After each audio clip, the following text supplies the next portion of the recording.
மேஷ ராசிக்காரர்கள் தங்கள் வாழ்வில் சந்திக்கும் தடைகளை எப்படி ஈஸியா தகர்த்தெறிவது என்பது குறித்த ஒரு சுருக்கமான பார்வை இதோ.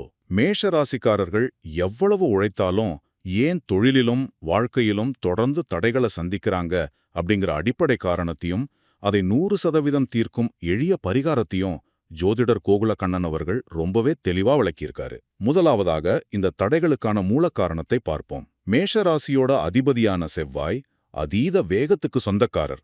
ஆனா உங்க தொழில் ஸ்தானத்தின் அதிபதியான சனி பகவானோ ரொம்பவே மெதுவானவர். யோசிச்சு பாருங்க, ஒரு அதிவேக ரேஸ் காருக்கு ரொம்ப மெதுவான பிரேக் பொருத்தப்பட்டால் என்ன நடக்கும்? அதுதாங்க இங்கேயும் நடக்குது. இந்த வேகத்துக்கும் நிதானத்துக்குமான முரண்பாடு தான் உங்க எல்லா பிரச்சனைகளுக்கும் முக்கிய காரணம். இரண்டாவதாக, இதுக்கான ஒரு சூப்பரான தெய்வீக பரிகாரம் இருக்கு.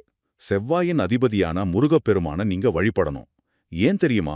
அதுவும் குறிப்பா முருகனை ராஜ அலங்காரத்துல தரிசிப்பது ரொம்ப ரொம்ப முக்கியம். இது வெறும் சடங்கு இல்லைங்க. மேஷராசிக்காரர்கள் இழந்த அந்த தலைமைத்துவ பண்பை திரும்பப் பெறுவதற்கான ஒரு சக்தி வாய்ந்த குறியீடு இது. இறுதியாக, வெறும் சாமி கும்பிடுறதோட மட்டும் பரிகாரம் முடிஞ்சிடாது. தொழில் முடக்கத்தை ஏற்படுத்தும் சனி பகவானின் அருளை பெற கோவில் வாசல்ல இருக்கிறவங்களுக்கு தவறாம நீங்க தான தர்மங்கள் செய்யணும்.